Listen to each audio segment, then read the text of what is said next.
What's going on, Niner fam? It is Peter Lucas, and I got with me Twin today, and this is the Niner Fanatic Podcast.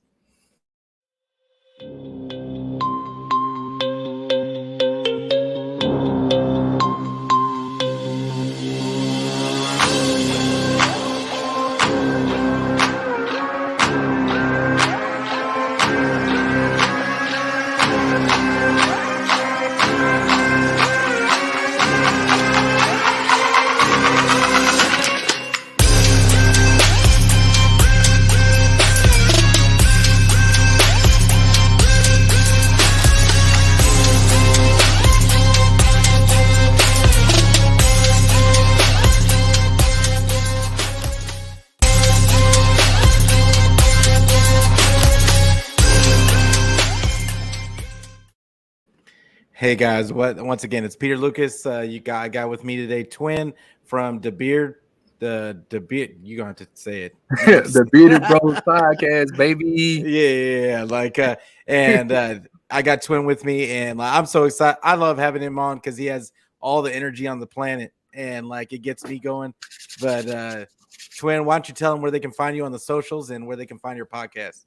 Man, what's up? What it do, man? It's your boy Twin coming in live and direct, feeling good, feeling fine on this wonderful Victory Monday, man. So, that alone got me juiced up, man, because now I just went through, took care of business. So I'm excited. You can find your boy Twin Empire at YouTube. It's just Twin Empire together, compound word, you know what I'm saying? You make sure you like, subscribe to the channel, and also you check me out on YouTube. If you look up down below, Twin Empire ×2 is my Twitter handle, and make sure you follow me there. I'm even representing the Twin shirt today. You know what I'm saying? Oh, you got merch. I got a little merch, But yeah, man, just make sure you follow, and I make sure, I love engaging on Twitter and, having a funky good time, especially when we're talking about, the 49ers. So, yeah. Yeah, for real. And we got the win. So we're happy about that. We got the win, right? Yes, sir. And we're actually in the winning column now. We are 5-4 and beat the Chargers yesterday 22-16. What do you see as being the main reason why they won that game? Because it was looking bleak in the beginning. Hey, it was looking bleak. The defense wasn't necessarily showing up, in my opinion. Them first couple of drives, especially that first series, man, they methodically just went on down there and scored real quickly. So I was like, man, maybe it's because of a little rust. We both knew that the LA Chargers didn't necessarily have their full gamut of weapons, whether it was Keenan Allen, Mike Williams, and Guyton out there as well. So sometimes you can underestimate your opponent just a little bit, And so I think after they settled in, it was good to go. But I don't know. I think I told you last time we had to talk about what happened with the Rams games and what we did. Our team went out there and showed out. But with the Chargers yesterday, I was like, man, I just want to see what's the mentality of our team. And I wasn't I love the defense, the offense. I'm still kind of scratching my head on. How you feel about that? It's the same thing that I've had you on a few times, and it's the same thing that we've been talking every single time that you've been on my show. It's the offense. We're not really clear as to why everything is so difficult. We have all these playmakers on this squad, and it's just so difficult to score points. And complete with we're supposed to have a genius coach on the offensive side, and we just can't put it together to get in the end zone. And I would say this: they moved the ball fine. They had their little dry spell in the second quarter, where they really couldn't move the ball. But the second half came, they were moving the ball. But the issue was they could not get in the end zone. And I still don't. I don't necessarily. I think I understand it at this point. It still doesn't make sense why it's that way, though. In my opinion. And we'll get into it a little later, but it's just, I'm happy about the win. We needed the win. Yeah. And I'm getting to the point to where I'm just comfortable with them getting the win. Yeah. I'm not, I've come to grips with the fact that this team is not going to blow guys out, not going to blow teams out. But as long as we get the win, that's really all that matters. But the defense, I agree with you. Like in the beginning, it looked like it was going to be a long day. It looked like it was going to be a real long day, and then all of a sudden, they kind of just put the clamps on, especially in the second half. Like they just put the clamps on them, and that was a wrap. Like they kind of figured, and it was really encouraging to see because they've always had problems with mobile quarterbacks, and but and I saw Melissa's question earlier about she wanted to hear our take about the ejection. We're gonna get to it, I promise you. Because I thought that was something else, but like I really just think that it was a typical Niner win. Like we don't know how we won, we just won. And slow, methodical. Yeah, for real. Like I mean, methodical is like perfect word for it, because it takes us like 20 plays to get a score, and everybody else somehow, even the bad teams, can get big plays from time to time. We just kind of struggle. But what do you think? So let's move on. Let's move into the offense a little bit. Why is every drive so hard to score? And I'm really interested in hearing your take on it, because I know I almost already know what you're going to say about the tempo and like that kind of stuff. But is it the red zone offense, or is it the offense altogether? I think can it be a combination of both? I really believe that our offense, for some reason, when we get down to the red zone, I think Kyle's lack of. So I was watching earlier today. I was watching the game, rewatching whatnot when we got down there in the red zone. This is the time we went down. Elijah Mitchell was running the ball. We got to the 30, ran the ball twice. Got down to the 9-yard line, and then on first down and 9, we had the ball. And the first down, we did a shotgun. We came out in shotgun. I was like, okay, we passed on first down. It was an incomplete pass to Deebo Samuel. I don't know if you remember that or not, right? Yeah, no, I remember. So first thing I said was this. I don't mind the pass, but I hate the formation. I hate that you're giving the defense what you're going to do already. Like, you coming out in a shotgun formation, the 9-yard line. I'm like, no, we just ran the ball 3 times in a row. Keep running. And my favorite tweet over the last 3 weeks is Kittle down in the middle off of play action in the red zone. I'm thinking we just had consecutive runs where we had positive yardage, and we finna hit them in first down. Let's get a fake little run. Let's see, can we get George Kittle just a touch in the end zone? And it seems like Kyle I don't know what it is about him. He just don't necessarily trust getting a confidence about giving the ball to Kittle in the end zone. I think a lot of this thing does with our belief, and then Kyle having the ability to say, I trust y'all to go out there and get touchdowns and not kick field goals, because he has a conservative mentality. So I don't think it necessarily affects him the way they may affect us, even though we see all the wonderful tools he have on the, right there before him. I'm like, man, you have to expand your mentality in the red zone. Because last year, I think last year was like 67% in the red zone. We was one of the top rated teams in the red zone last year. But this year, it just doesn't seem like he's calling plays with confidence. And it doesn't seem like they have a go-to like sets and things of that nature to go forth and score touchdowns. So that was my biggest gripe with the San Francisco 49ers offense this Sunday, and pretty much the majority of this year. Is like, it seems like we struggle, and it's like, maybe I'm cool with kicking the field goal, or we getting the touchdown. I don't want to kick a field goal. Just like the thought alone changes the way that you call plays. And I think for me, hey, I'm not the coach, but just from an observer, it looks like he thinks, if anything, we got 3. Let's try to get a touchdown. And I think that what messes us up. Yeah. I agree. Like I think that Kyle plays to. It's weird because Kyle plays to just win, and he doesn't really play to get. He doesn't call plays to get points. He's calling plays to necessarily like to just to get through the game and to come through with a victory.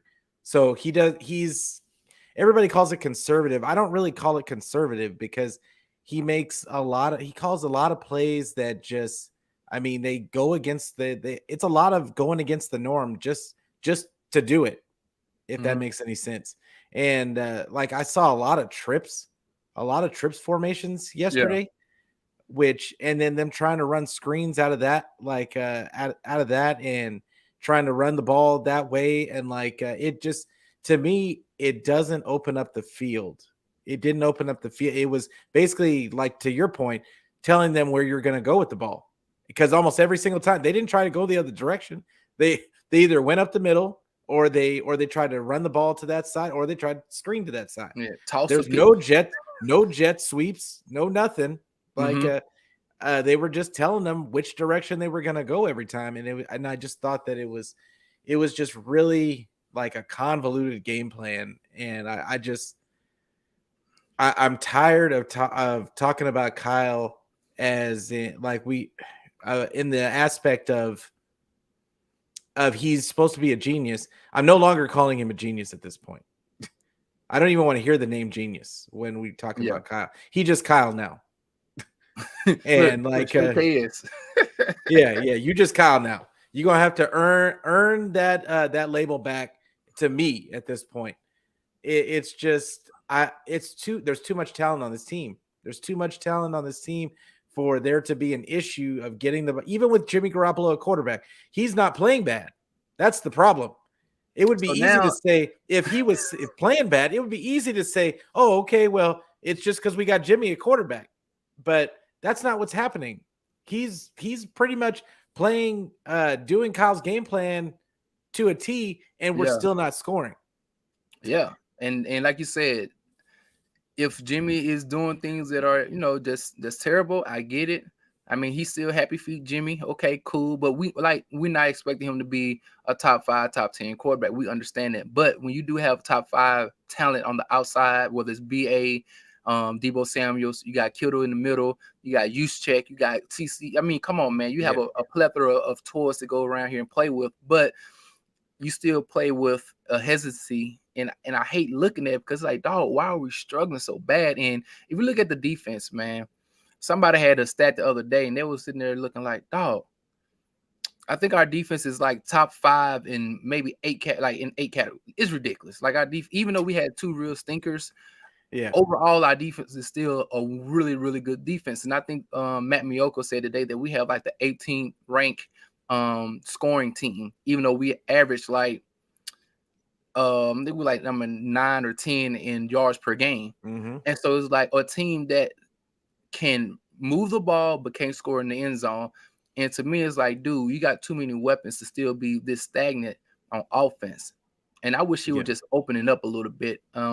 My idea for Kyle is to stop trying to be always the orchestrator of the touchdowns. How about you just sit here and say, hey, I got 3 guys on this side and 1 guy over here, and I'm just going to say, playmaker, make a play. Yeah. Sometimes we can overthink things, especially if you're really, really smart and you're supposed to be a genius, like, Yeah, like I'm saying, like, and just relax, Kyle. If you got Kittle over there, let Kittle cook. Or you got BA over there, just trust BA to go over there and make a play, and don't try to always micromanage the game. Because that's the part of having beautiful players, beautiful, like a beautiful system to say, hey, man, I can put these plays in these guys in there and they're going to make it happen, And I watch basketball a lot. And so I'm an avid hooper as well. So there's sometimes you run the play that the coach called, the set that the coach called. And then there's sometimes you just look at the coach and say, hey, ISO, I see a mismatch. Hey, y'all go here to the weak side. I'm gonna have the strong side over here to my, my dominant side, and I'm gonna cook. All right, let me be great. And I think Kyle got to realize that he got some players on there. Go there, let them be great, man, and take the pressure off you, so you don't think that you have to call the perfect game to get the perfect result. Yeah, for sure. And I gotta say what's up. That's my mom. Hey, Miss Judy. Thank you for coming in, Mom. I appreciate you. Like, but she's not even a Niner fan. Like, You're a fan but of she, Peter, though. Let's yeah, get yeah, exactly. it. But yeah, it's like you said, we could talk all day about Kyle and his trust issues and like all the other stuff. But I want to talk about something positive. And the for me, the positives in this game was Elijah Mitchell, because he made his return. Yes. What did you think of his performance? And what did you think about his usage in Eli, particular? baby. Man, look, I was so happy to see the young fella out there, man. I know it's a hard thing dealing with injuries, especially coming off the year he came off with last year. I know he was looking forward to, having a breakout second year as well. Even though he was injured throughout training camp this year, it was just good to see number 25 out there, because even though we do have CMC and we're appreciative of the thing that he brings to the table, especially with last week he had that what do you call it, the triple header or whatever. He had the pass and the receiving Yeah. and the rushing touchdown, and we're appreciative of that. But it's good to see a guy who was a late round draft pick go out there and play at the highest level and be productive. I thought he ran the ball hard. I was looking at his next gen stats, and I think he had like maybe 10 rushes of 5+ yards. And Mm-hmm. so whenever you got 10 rushes of 5+ yards, that means first thing first, you getting holes. The offensive line was out there making holes. He was decisive. He hit the hole and he ran hard. And a lot of times whenever he got tackled, he fell forward. And so it was just good seeing him go out there and get, I think it was like 18 touches. I thought that was good. I did think that CMC was starting to take a little punishment. Not saying that he cannot take it, but if we do have another back to go out there and spell him, let him go out there. And if he's going out there giving you 4.9 yards per carry, guess what? It's all right. CMC, we don't want you here for a short time. We want you here for a long time. So look, Yep. we're going to use you guys too in unison, you know what I mean? And whenever he's cooking, we're going to let him cook. And when you cooking, we let you cook. And so I thought it was good just to see him out there. I was glad that Kyle wasn't so headstrong to just run CMC in the ground. So yeah, man, it was good to see Eli back out there, man. Yeah, it was absolutely a good time seeing Elijah out there. The I was really, and I said before the game, and people thought that they were really that Kyle was going to kind of ease him into the game plan. I tried to tell y'all, you're like, Kyle don't care nothing about that. He has trust in Elijah. We've seen it since the moment that kid hit the field, that Kyle just wants to get that kid as many touches as he possibly can. And he looked good. He looked Yep. good. He was hitting the holes. I would say, and I was on Ryan Hensley's show this morning. I would say that he did. I agree with Ryan that he looked better than CMC. Yeah, at least running the ball. I mean, Yeah. CMC had a couple of catches, but and they don't really use Elijah in the passing game that much. But yeah, he looked really good running the ball, and that's what I kind of expected from the game plan. Was I thought Elijah was going to get a majority of the rushes, and then they would use CMC in like a change up role and more in that passing back, kind of the way that the Patriots used to James use White. what's his name? What was his name? James White, Kevin Yeah, Falk. James White, Kevin Falk. Yeah. Same and that way, and that's really what I would like to see, the way that I would like to see them use CMC on a regular basis, that change of pace, because I get it that we gave up 4 draft picks for him. That doesn't mean that we have to run him into the ground. He's our X factor. And like he doesn't need to get all the touches. We got so many weapons on this squad. It's just a question of can Kyle put those guys in a position to succeed, and can he just let his guys go out and do the thing that they do? Like, but yeah, Elijah played really well yesterday. But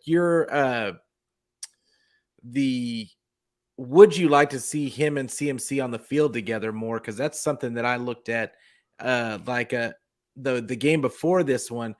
It was Jeff Wilson and CMC on the same field, and I get it that Juice was hurt, so it was almost like they had to do it that way. But I thought that it was a good look, and I think that the offense looked a little bit better with them like that. So what do you think about using CMC and Elijah on the field together? Because I didn't see a lot of that, even if it means Juice doesn't get on the field as much. Yeah, I think use all the tools you can, you know.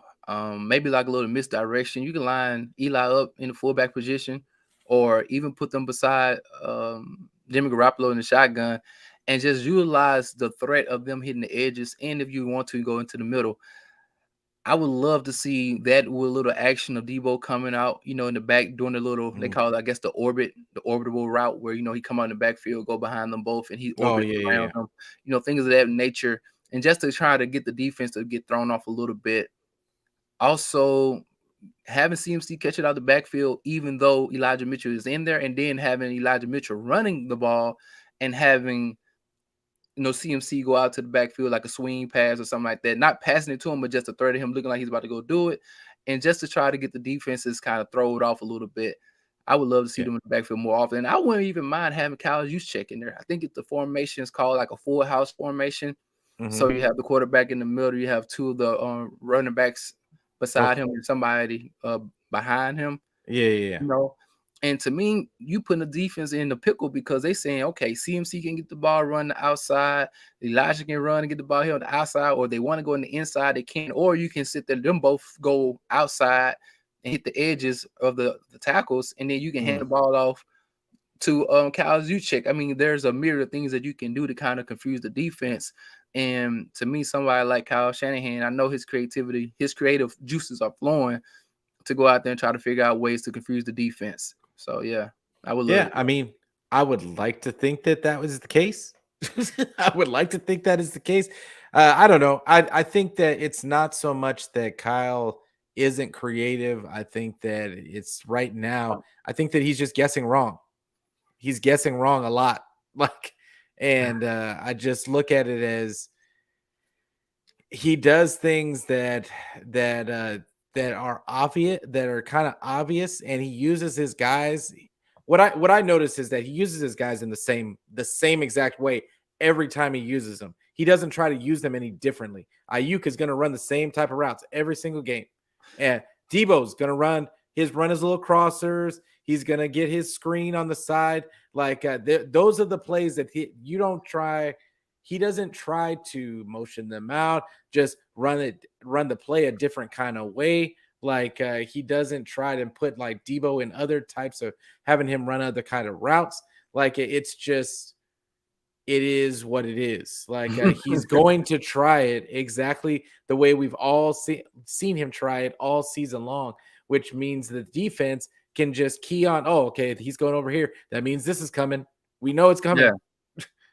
And like Look, we know Debo finna try to get this screen pass. yeah, And if this and pass ain't passed, if it's not thrown perfectly, as long as we can read it and react and get over there, hey, we good because we could tackle him. Other than that, you hoping that Debo can break a tackle, and that's how he get his yards. And now it's starting becoming like, come on, man, like this cannot be the only way that you can feel comfortable with knowing that if I throw this ball behind the line of scrimmage, he go at least catch it. yeah. And it's like, dude, you don't pay somebody, in my opinion. Or this is one of the reasons why a lot of people had, you know, the issue of saying, hey, man, if you just go passing the ball in the backfield like this over and over again and hoping he got to break plays, bro, that's too hard. You know what I mean? You got to give him some Yeah. easy catches, you know? And so if you don't feel like you can do that, come on, Kyle, you got to get smarter, or you got to create more of a opportunity, especially when you got a BA, you got George Kittle. And that's why I think I don't mind us running the ball. We're a great running team. But I Mhm. think, like I said, it's just a trust factor of our offensive weapons being open and getting them guys the ball downfield, or even just attempting. I remember I heard it was Jerry Rice. Jerry Rice was talking. He was on today on I think it was KNBR Mhm. or 95.7 the game or something like that. But he was talking to Bunte Hill and someone else. And he was like, man, it's okay just to take a chance to throw the ball down the field a little bit. You know, you got Yeah. to make sure you soften up the defensive coverage some and utilize your speed, or just how today's game is called. You can utilize the referee to give you opportunity. And then and Debo is known to being physical, so him going and attempting to high point the ball could give you a first down in the 25 yards or, you know, anything of that nature. So Yeah. we got to at least try. When last time you seen Debo with a deep ball this year? Yeah. No, and he can catch those. Like he's not a big jump ball guy, Mm-hmm. but he somehow like he does a great job of kind of bodying up the cornerback and almost like boxing him out. Yeah, in the post. Like he gets Like him in the Mark post Jackson. down there. Yeah. Sam Cassell. he lets because Jimmy's always gonna throw it short, right? Like he's always like it's never gonna be in front of him. So what he does, like I noticed what he does is he goes as fast as he can down there and he almost overruns the ball and then he boxes the cornerback out and comes back to the ball. And and if that's what you got to do, then just throw the ball. Just throw it. Like I would say to Jimmy's credit, he has done a much better job this season of just at least throwing it. He's probably not gonna complete it, but just the threat of him throwing it is all we need to your point. And running the ball is great, but it has to be met with the play action. It has to be married with that play action for it to really be effective. And that's when you get that play action down, that's when you're really going to get to see CMC and Elijah Mitchell cook. Like that's really what this team is missing, is just a bona fide play action. You can't do it out of the shotgun, like to your point. Like it's got to be. I'd like to see him under the center. And honestly, they tried. I remember they tried a naked bootleg, and Jimmy almost got his head taken off. Yeah. But see, that was the difference. Like I said, a naked bootleg. I think that was Khalil Mack came off. It was on the left hand. Yeah, he was lined up on the left. Nobody touched him. Okay, but then again, like I said, when you running that ball, man, and again, Elijah was running like 4.5 yards per carry, so it wasn't like the bootleg couldn't be effective. And so look, you fake handoff, turn around, look and see. You gotta get killed to the ball, man. Like there's got to be somebody open. Too many weapons. We gotta get killed to the ball more often. I think we don't utilize his skill set enough, and I think this is another reason why our offense look kind of stagnant. Is that if the team kind of if I can sit here and talk to you, and we can understand what we're going to do and what we ain't going to do, no matter how much of the dressings you try to put on it, no matter how many, what type of lipstick, look, eyeshadow, lip liner, whatever you're doing, you trying to put like some shadow, whatever it is you trying to put on the pig, we know what it is. You know what I'm saying? Yeah. Hey, the defense knows too, Kyle. So until you sit there and just say, you know what, let me just quit trying to dress this pig up, and because I've been kind of found out, and that's okay. There's nothing wrong with saying, you know what, I might need to change something up, man. Like, don't let your pride be our downfall because you have too much talent. I could tell you there's probably 28 other teams out there wishing they had this roster on the offensive end. And like you said earlier, there's other teams out here who don't have nowhere near the type of offensive firepower we have, and they throwing up 25, 30 points a game. And not I'm not only against the Rams, but against other teams. You know what I mean? Because we always look pretty against the god doggone Rams, and everybody else we look real suspect. Yeah, and this is the thing. It's not just Kittle. Like, Ayuk, at least he got a chance. He got 6 targets? 5 for 6. He got 6 catches. Like, I think he had a couple of more targets. So, Ayuk to me looked really good. I know he got a lot of flack for dropping the one ball in the end zone, and then people somehow so bad though, man. The what? He routed my boy. Yeah, the route, like he dropped the ball, but the route was so nasty. I said, "Good Lord!" He left my nose in the dust. He was like, nobody can cover Ayuk one-on-one. Like that's if you get put on an island against Ayuk, that's a wrap for you. I haven't seen anybody, even Jalen Ramsey. He routed Jalen Ramsey up a few times. Yeah, and like if we had a quarterback like that just knew that Ayuk is gonna be open here. He got this guy one-on-one, like that's a wrap. Yeah, and he had a guy that would just keep feeding him. Ayuk would have. They would end up doubling. They would end up having to double. But either way, this guy would be a prolific wide, and that it leads up to my next question: Is Ayuk wide receiver 1 on this team? Is because, and the reason why I asked the question is because I feel like he's the one guy on this team that can just get open Yeah. and catch the ball. Besides yesterday. And besides who? Yeah, besides the drop from yesterday, I think he was Yeah. rated like 129 or something like that last week. Our other wide receivers are very high in drops. I think Debo last year. I know people love. This is not a Debo bashing, but he did have like Yeah. 16 drops last year. I mean, it is what it is. Like he was prone Yep. to drop it was like last year. Every first pass to Debo, he dropped it. You know what I'm saying? Yeah. But man, look, that dude Brandon Ayuk be out there willing and dealing. It's shown off like he should because he's, like you said earlier, he's been relegated to only a certain route tree, you know, and everything else he's kind of pretty much doing a clear out route because he's not expecting to get those other routes where he's maybe running a deep skinny or a deep flag route or a deep post. He knows the ball ain't coming his way, but he just runs it to clear out, you know. And then also his blocking is one of his most underrated feet. This dude be out there blocking, you know what I mean? And so as a blocker, I love his mentality. He goes out there, he blocks real hard. Even though I know he wishes he could do more in the passing game because I don't think we had a 100-yard receiver this year yet. I might be wrong, but I think we don't even have not 100-yard receiver this year. And so to me, there's too much talent for us not to have a couple of those every other week. We should have a Honey Bun. You know what I'm saying? And so that's my thing with BA. I think BA got the hands. He has the swagger. I love his mentality when he go out there. He started getting the ball fed to him. You start seeing him starting to feel himself. You know what I mean? He's like that silent assassin out there, and I love it. I appreciate Jimmy starting to feed the ball a little bit, and Kyle just got to give him a couple little, at least 2 deep targets a game. I don't care if he catches the ball or not, but just give him the opportunity to go out there and try to make a play on the ball. And yeah, man.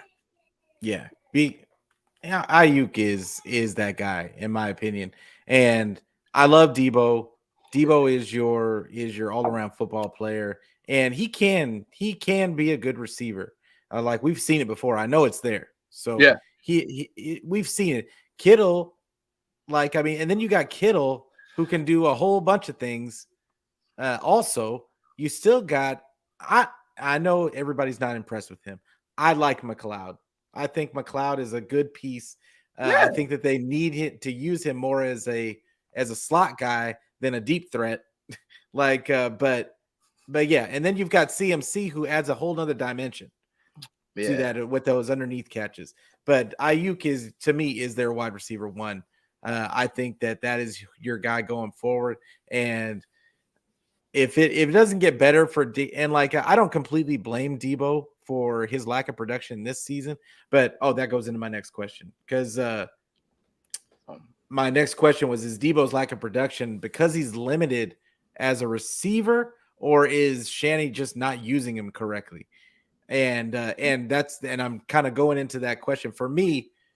I don't think he's limited as a receiver. I think that Shanny is just, like I said earlier, not getting him the ball in positions for him to succeed. He's not changing up the ways that he gets him the ball. He's just doing the same things every single week and expecting for Debo just to make something out of nothing every time. Yeah. And that's not conducive.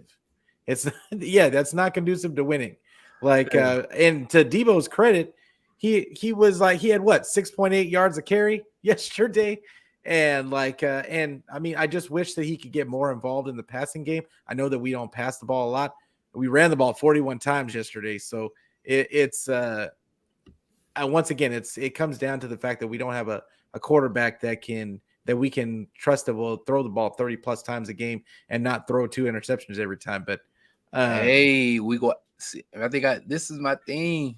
Jimmy is who he is. Yes. But in order for our offense, to me, in order for our offense to take that next step, we have to do several weeks of experimenting on the job. You got to experiment on the job. We have 40 carries. I don't think CMC's. I mean, if we would have had like 32 carries last game, and you give me 4 more of those carries, I'll trade you 4 carries for 4 more George Kittle targets. I trade Okay. you 3 more of those carries for 3 more Debo Samuel targets. I Okay. trade you, I you see know, I will, because I think if we talking about player for player, the potential of these individuals, you got all pros who aren't getting these type of touches. So I'm giving a running back, no offense, but Elijah, you did a good job, but I'm giving you 18 carries. You did good. You was productive. I'm giving CMC had like 17 carries. He didn't have a higher, average, but those certain plays that I was sitting there watching on the TV screen, like, bro, why not just pass this play? You had a first down, you come out on first down, and then you run the ball. How about come out on first down, fake run, and give, Kittle a quick pass or option route, or give even Debo a quick pass or option route, or give him a quick little a quick end route or a drag route or something. Just let them touch the ball, because I think the fans feed off that. I think the team feed off that. Like, because whenever I don't know about you, but whenever I see George Kittle get the ball, like even then, like when he did last game, you like, okay, he go try to score a touchdown because he know he might not get the ball for 4 to 5 series. So he's gonna try to do his best to go out there and run to the goal line.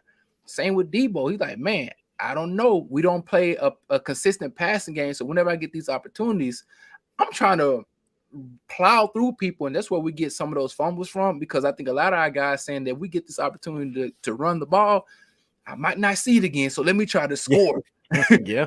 I might not touch it, and I'm a hooper. So it's like, if you ain't shot the ball as a basketball player, say for instance, you played 6 minutes and gone by, and you like, bro, I ain't had one attempt. Time it touched my hand, I'm letting that joker fly. Yeah. You know what I'm saying? Half court. You know what I mean? Because I'm like, bro, y'all ain't let me trip the ball. So I think that's how the guys be feeling out there, man. Yeah. I mean, I feel you. Like, but it comes back to Kyle's mantra, and like the way that he doesn't run his offense like a lot of other coaches do, in the fact that he doesn't run the ball. He doesn't run plays just with design to get guys the ball. He runs plays to attack the defense's rules or whatever the case is. And which is okay for certain plays, but it doesn't have to be your whole entire offense. Like, sometimes you just need to run plays to get the ball into this guy's hand, designed to get the ball into this guy's hands.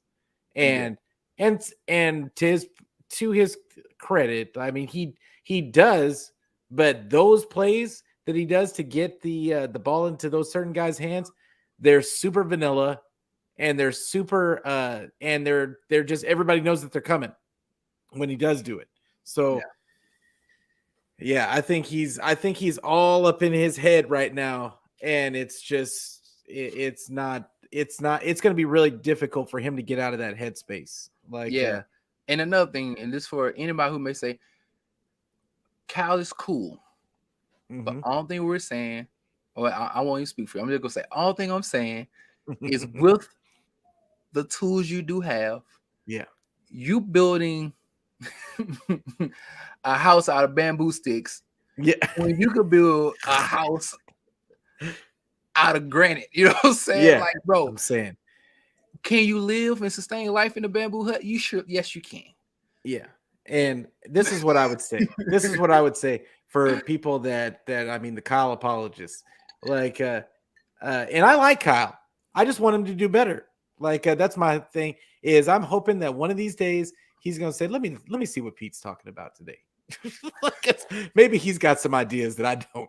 Like, and I just want him to see what, like, that it's not just his way. I think that that's the problem, is that he just refuses to listen to anyone, and he thinks this ego is just out of control. But yeah, it just, I completely agree with that. I think that if you had these same weapons on, let's say, and including Jimmy at quarterback, but it was on the Chiefs and Andy Reid was running the plays, do you think that there would be the same result? Because I don't. That's what I think too. 35 minimum. So hold on, this week's 11 coming up is, I think week 11 coming up, right? 5-9. either week 11, week 10, we would have had at least 7 games of 35 points already. I think so too. Even Because and we can add in I call this the Warriors effect. You can add in 3, 4, 5 turnovers, 2 turnovers, because the offense can be so prolific. Because if you look at our stats, our time of possession, we held the ball for 37 minutes. 37 minutes. So people say, well, we didn't have enough opportunities for a series, but it's like, no, we took too freaking long to get down there and then don't score. So it's not like we don't have opportunities. It's just that once we get them, we take 7 years to go down there and score a field goal. And so it make it look like they're like, well, this is why these guys can't get more involved. No, we gotta get to moving though. Yeah. Yeah. I know that there's ways to do it. Like, and I see these other coaches that are, I mean, even the coach for the Bears. Who do the Bears have? Justin Fields. They got Justin Fields and who? Cole Kmet out here killing. Look, that's how Cole Kmet get more attempts, like more targets than George Kittle does. I'm just saying, like, it's who is their coach? Is he a genius? Yeah, and he has figured out. He's figured because they were struggling in the beginning of the season, but at some point they figured out with limited weapons and a bad offensive line how to get the most out of Justin Fields and what to do for him. That's all we asking, Kyle. That's all we asking. Explosive. I just want you to figure out how to get the best out of your players, and that's it. And it's really that simple. But I have another question about the last wide receiver question. Does Jauan Jennings deserve a larger role? Because that man catches the ball, and I feel like people don't want him. They don't want to try and tackle him. So he's the biggest wide receiver we have on our squad. Probably the slowest wide receiver we have on our squad. Yeah. Our wide receiver core, if we look at it across the league, is probably mid. Like, we don't run. We're not some blazers. We don't got like speed demons out there. So I think the issue with Jauan is that once he's in the game, I think people know that they can shell their defense off and their safeties can drop down because they're not afraid of the top getting peeled off, And so it's kind of predictable, but which is majority of our offense is kind of predictable as well. But I don't mind Jennings coming in there because he's a sure-handed wide receiver. I mean, he had a couple of drops early on this year, but that wasn't the normal for him. Last year, whenever he had opportunity to catch the ball, I think it was like he had 23 of his 27 catches was for first downs last year, I believe. And so I always appreciate that his hands are sure and he moved the sticks. Even this week, I think we had like 12 conversions on first down or something on third down, which was awesome as well. So I won't mind him getting a little bit of play, but again, I still want George Kittle to get the ball. Yeah, so I don't want to bring not another player. My country is about to come out, but I'm gonna tell you, I don't want not another player coming here taking the ball away from George Kittle or Deebo Samuels. You know what I'm saying? Look, George said, "Can I just get one?" Like, you all keep bringing in all these people, and I still over here, people calling me the best tight end in the league, and I can't just get a couple of touches. Like, that's all I want. Like, and maybe if you wouldn't have to go out and spend four draft picks if you just get me the ball. I mean, hey, he like, look at me, you know what I'm saying? Because he sees his brother over there, Kelsey, Andrews, Hawkinson. Hawkinson got traded, I think to the he went to the Minnesota, and I bet you right now he got traded to Minnesota, and I bet you over the last 3 weeks he got more pass targets than George Kittle. And it's not like they don't got, man, look, I know this is not a podcast, but I just want to, we got the greatest wide receiver to ever touch this God green earth. But good Lord Jesus, did you not see that boy Justin Rice? I mean, Justin Jefferson. Man, Lord have mercy. That catch was. I mean, the guy is just this is the thing. the year he was getting drafted, I remember people saying, I remember watching him in the national championship game, and he balled out.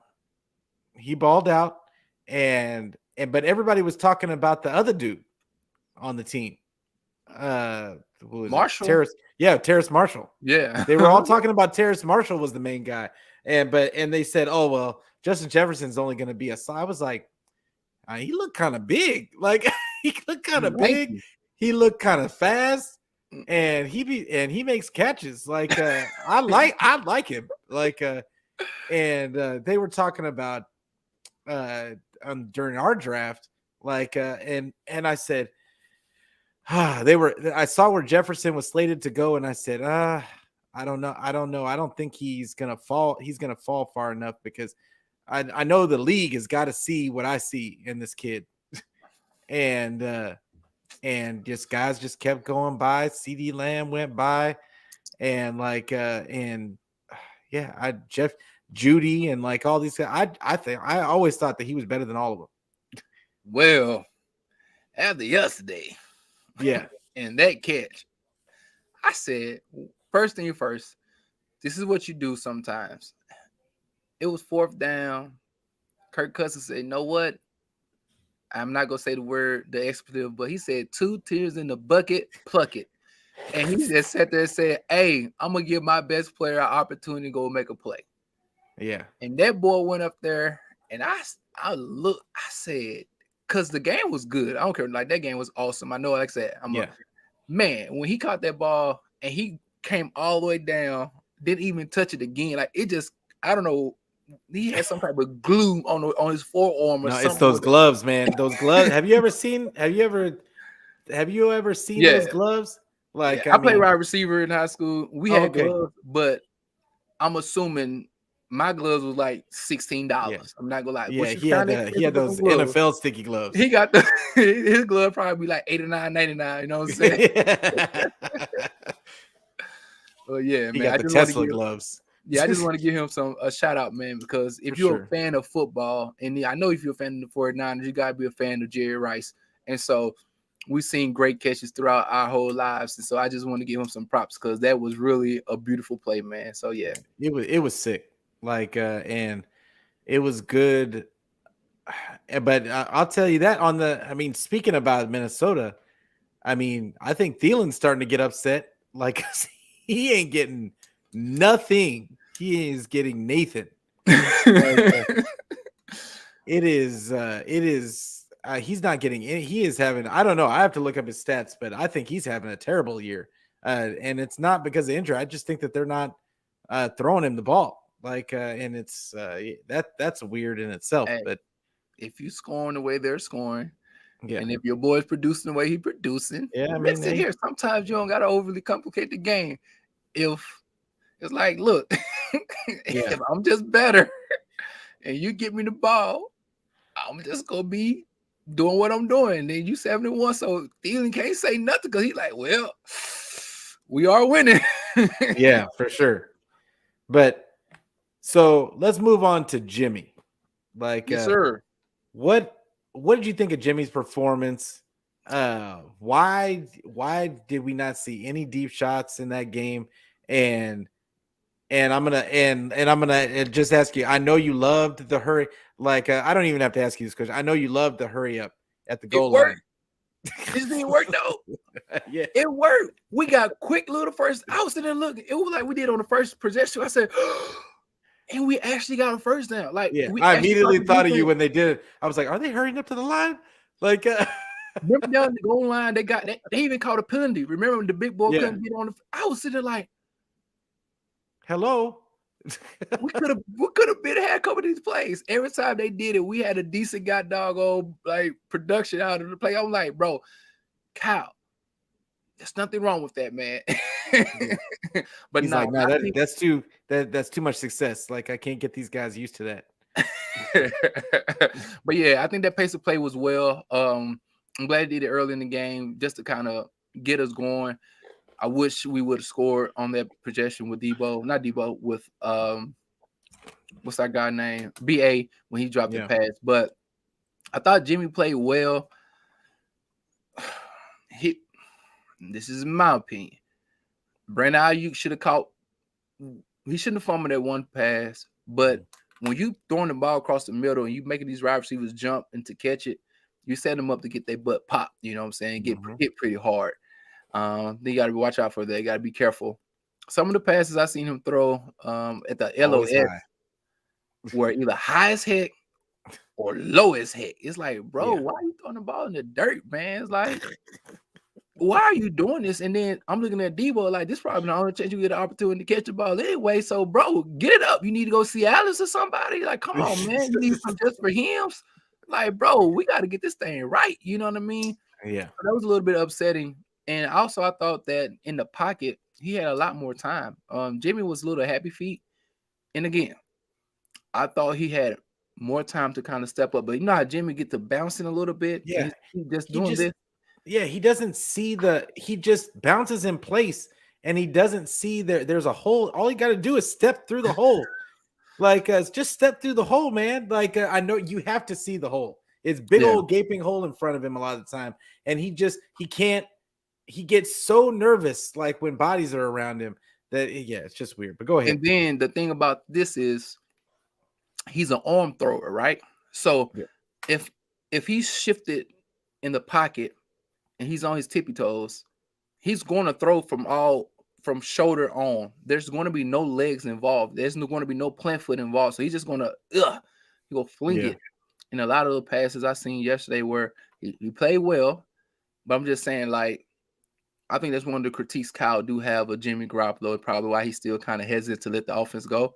But he has to trust the offensive line and what they're doing and him being able to slap in the pocket, because some of those passes I thought Jimmy could have rolled out a little bit. Not saying you got to run, but roll out and have some of these guys come back to you and throw the ball. But what happened when he did? He did it on one corner. He threw it to was that McLeod, right? McLeod, that was pretty. Yeah. And I'm like, look, Jimmy, that's fine, bro. You can do that. Don't be scared. Yeah. I thought that Jimmy had a pretty decent game for Jimmy. You know, like, I mean, any game that he doesn't throw a pick and for the most part he has a good percentage. Let's put it this way. I don't put the offense's struggles in the red zone on Jimmy, because Kyle doesn't allow Jimmy to throw when they're down there. Like, it's really weird. And you saw him yelling into the microphone after the first drive, and they got the field goal because he handed the ball off. I think it was a choice play, and like he handed the ball off to the running back instead of taking the guy that was in the flat, and Kyle just lost it. Like, was yelling. I had to ask people on Twitter, why was Kyle so mad? And they were saying it was a choice play, but yeah, that's what you're gonna get from Jimmy. Jimmy doesn't read defense as well. He doesn't do pre-snap reads well. Everything has to kind of form in front of him, but then maybe you need to switch up a little bit of what you do to make it easier for him and come out of your shell, Kyle. Like, to get, like I said, just run the play for the specific player to make it easier for what Jimmy is seeing. Because obviously the way that you're doing it currently, Jimmy's not seeing it. Like, he's definitely not seeing it pre-snap. And and then he might see it post-snap. Like, but he's gonna get his steps in before he gets to that. So, like, it is what it is. Jimmy is Jimmy, and but I thought that he didn't play. I didn't think he played a bad game. No, he didn't. Hey, I'm a realist, man. I love my 49ers. When they're good, I don't mind hanging with them. But when they're bad, I don't mind being honest. That doesn't mean I'm a hater. And I tell people that all the time. It's like, man, critique is. It's not like I'm wishing them to have a horrible experience out there on the field, man. I want them to be great. But there's some of this stuff that we've been seeing. This is years. This is a collection of data over years that we've seen some of these same trends. It's like, all right, man, can we make it to the playoffs? Yes. Yeah. Talent alone, we should make it to the playoffs. But when we start going against those upper echelons, top 5, top 7 teams, believe me, these little nuances, some of the undisciplined things that we do, that's when it catch up to us. Because if we get behind, we can't automatically think that all of a sudden we're going to get this bravado or this swagger about ourselves playing from behind, because we never actually fully opened up our playbook to play like that. And so one team is going to be confident if they're down 17 points or 14 points, because they're like, hey man, we kind of do this often. And another team is going to be very tight. You know what I mean? So Yeah. again, still instilling belief in your team in these certain situations, so that when you see it later on in December, they will be accustomed to it. You know, so Absolutely. Yeah, I had to laugh because like my mom says, have they asked if they have checked his vision? Yeah, mom got jokes. Can he see? But let's move on. I know I know Melissa was. Hopefully she's still here, but like she was waiting for us to talk about the defense and that god awful call. Like it was. I'm sorry. That was a joke. That was a joke. And, everybody knows what I'm talking about. Like, I'm sorry, man. My bad. yeah, no worries. Like, but everybody I think knows what we're talking about. Like that Dre Greenlaw play, bang bang play. I mean, Herbert was a runner, and they almost hit him like almost the exact same time. It was like a ping ping, and I mean, I don't know how he was supposed to adjust to be having the guy knocked almost into him. Like, but at the I thought, okay, you give him a penalty for the helmet to helmet. Okay, I get it. But the ejection, come on, bro, horrible. The NFL or the referee association, whoever it is, they need to come out with a statement saying that if you can show me 5 games where a defender was kicked out for the same hit this year, I'm cool with it. But if you can't show me 5 games that a linebacker or a safety been kicked out for the same content, like literally, I understand the flag, but literally ejected, then y'all need to come out and own up to a horrible, horrible play. I was expecting them to apologize today for that, like because the NFL will come out and apologize if it was blatantly wrong, and I was expecting an apology, but I think Troy Vincent kind of doubled down on it. Like it's I don't understand. Like I don't understand that it's I'm so tired of the NFL trying to act like they care about these players so that they put these dumb rules in place, and that puts them in more harm's way, because when you're playing a sport like football, you cannot be constantly thinking all the time while you're playing, like, because that's how more guys get even more hurt, like when they're trying to think while they're doing things and it's not instinctual. So I don't know. I just feel like the NFL really kind of missed the ball on this one. Yeah, and I mean they want to protect the players, but they don't want to get rid of turf. They want to protect the players, but they add an extra game. They want to protect the players, but like, I mean, they still haven't figured, like, from what I understand, there's more concussions now than there were before. Like it's just a crazy. I don't understand what the whole purpose of the whole thing is. And I noticed that too. Like watching football my whole life, it's like, bro, I've seen more people get hurt in the last 10, 15 years than I did when you could knock a person's clavicle off. Like, bro, we don't even, like, come on, man. Like, we over here playing the most passive football we ever seen, and I see more guys getting injured than anything. So it's like, come on, what's really going on? Yeah. Alongside with the offseason prior, to training camp, when you was going to OTAs, like, you used to have 2-a-days. You used to, like, we used to hear about these stories, because you were Hell Week. Hell Week, you were developing a callus, for the body. And I think we got such supreme athletes now that they're not.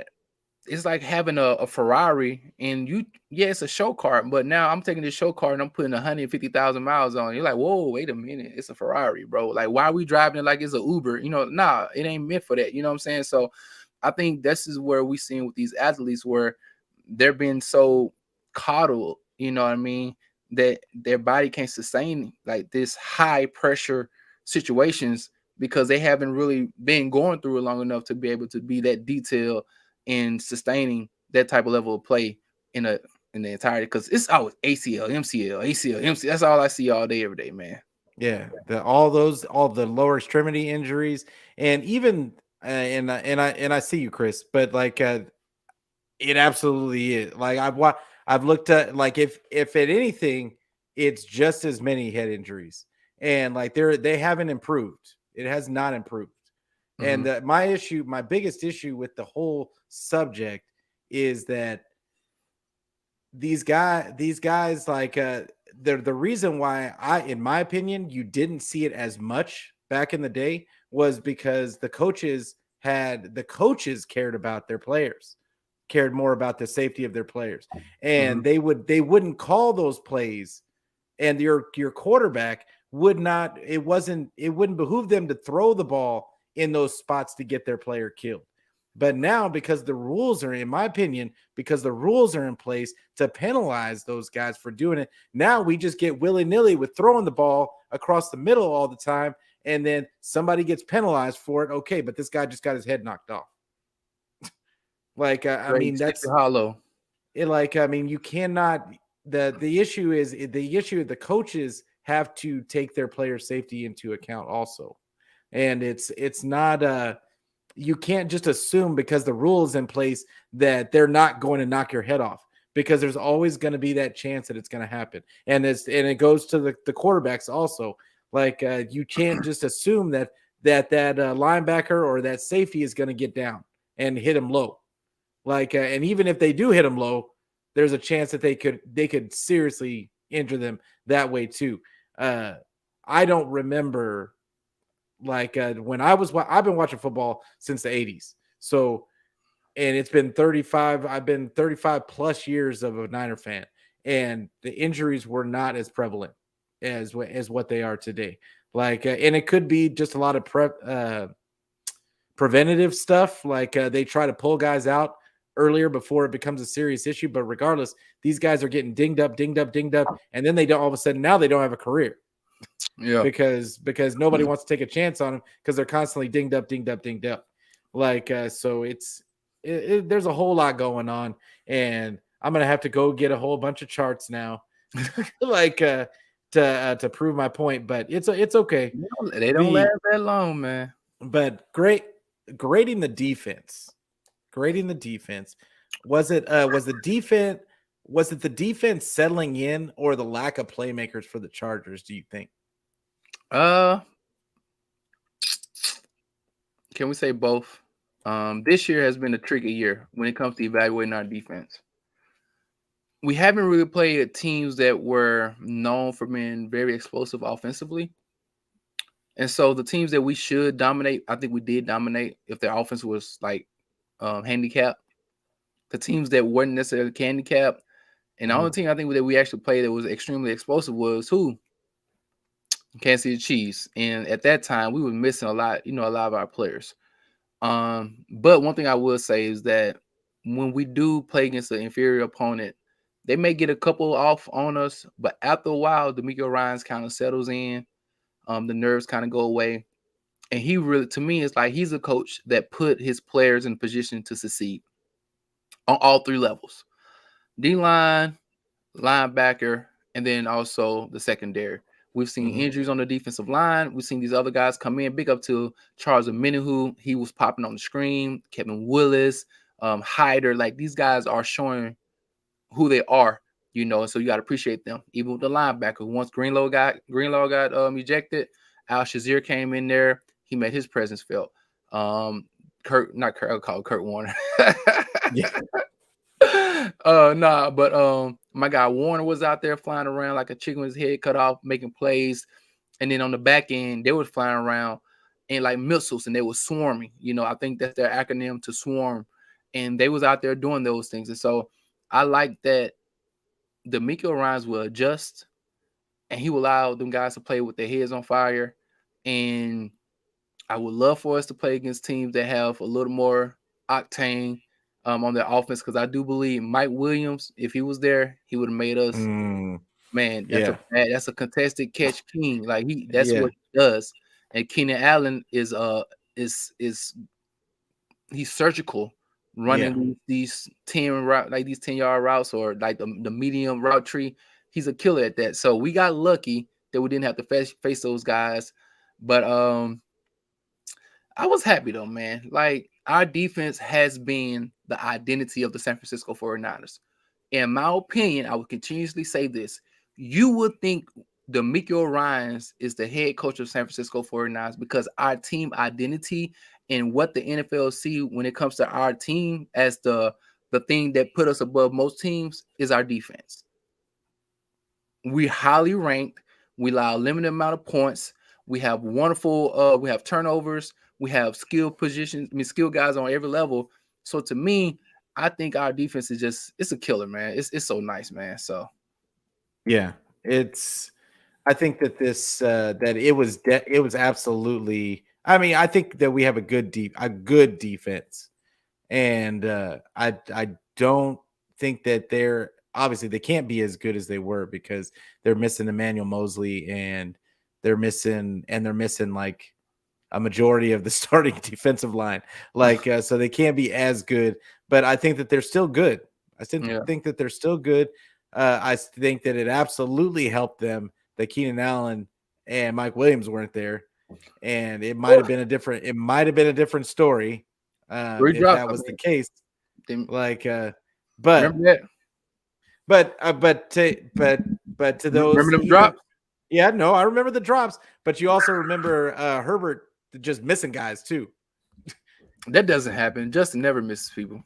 Yeah, he missed somebody yesterday. Nope, he missed can't. He missed a couple of people yesterday. Like, but what? So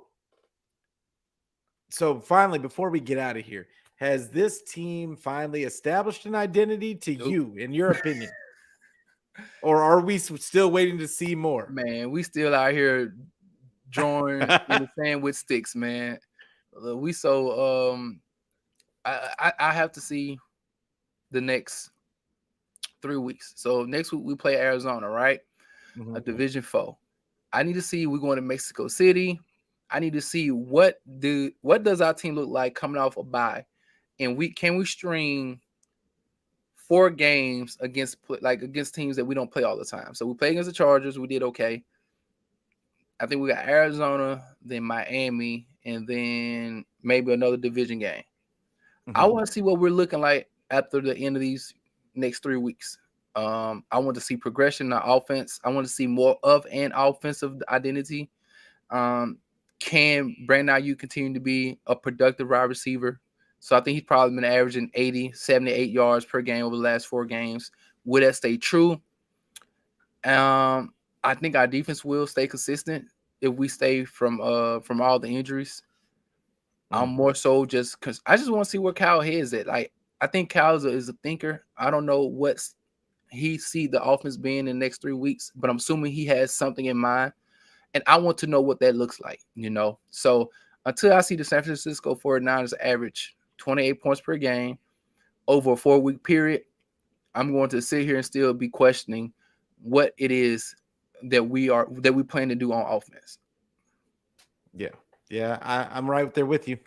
Like until I see points, like until I see more than 22, I mean it's ridiculous. Like we're 18th, we're like 18th in scoring. We got all these weapons on the team. You know what I'm saying? Like it's just silly. Like it's just silly. Like that we can't score more than 22. That we couldn't score more than 11 in Denver. Like figure it out, Kyle. Like because it's not going to be a good look. It's fine, but like you've got your built-in excuse this season with Jimmy. The next season, there's really not going to be an excuse there. Like I don't think I think he's gonna have to figure it out, and I think that he's going to have to make it. It's going to have to be substantial. It's going to have to be a substantial jump. I want to see a jump this year. I think that this team has too many weapons for there not to be. And That's the way I feel about it. But hey, Twin, I know like we got to get I know I got to get out of here. I know like I've taken up enough of your time and taken up enough of these people's time. Chris over there writing novels about concussion data, and like I appreciate everybody in the chat. Even if I'm wrong, like I will definitely admit that I'm wrong. But in my and I'm not even going to go into it because we'll go into it for another 10 minutes. But yeah, I appreciate everybody for coming and getting active in the chat. Appreciate Mom for coming through. Love you, Mom. What up, Mama Dukes? And then yeah, appreciate you, Twin. Why don't you tell them one more time where they can find you on the socials? Yes.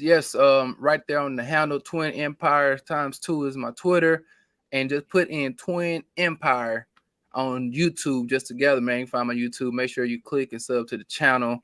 And yeah, man, I appreciate everybody coming in, tuning in. Make sure y'all like and sub to the channel, man. Diner Fanatic Podcast. Y'all share it, man. Make sure you comment below. We appreciate you taking time out of your day to come kick with us on this wonderful Victory Monday, you know. So yeah.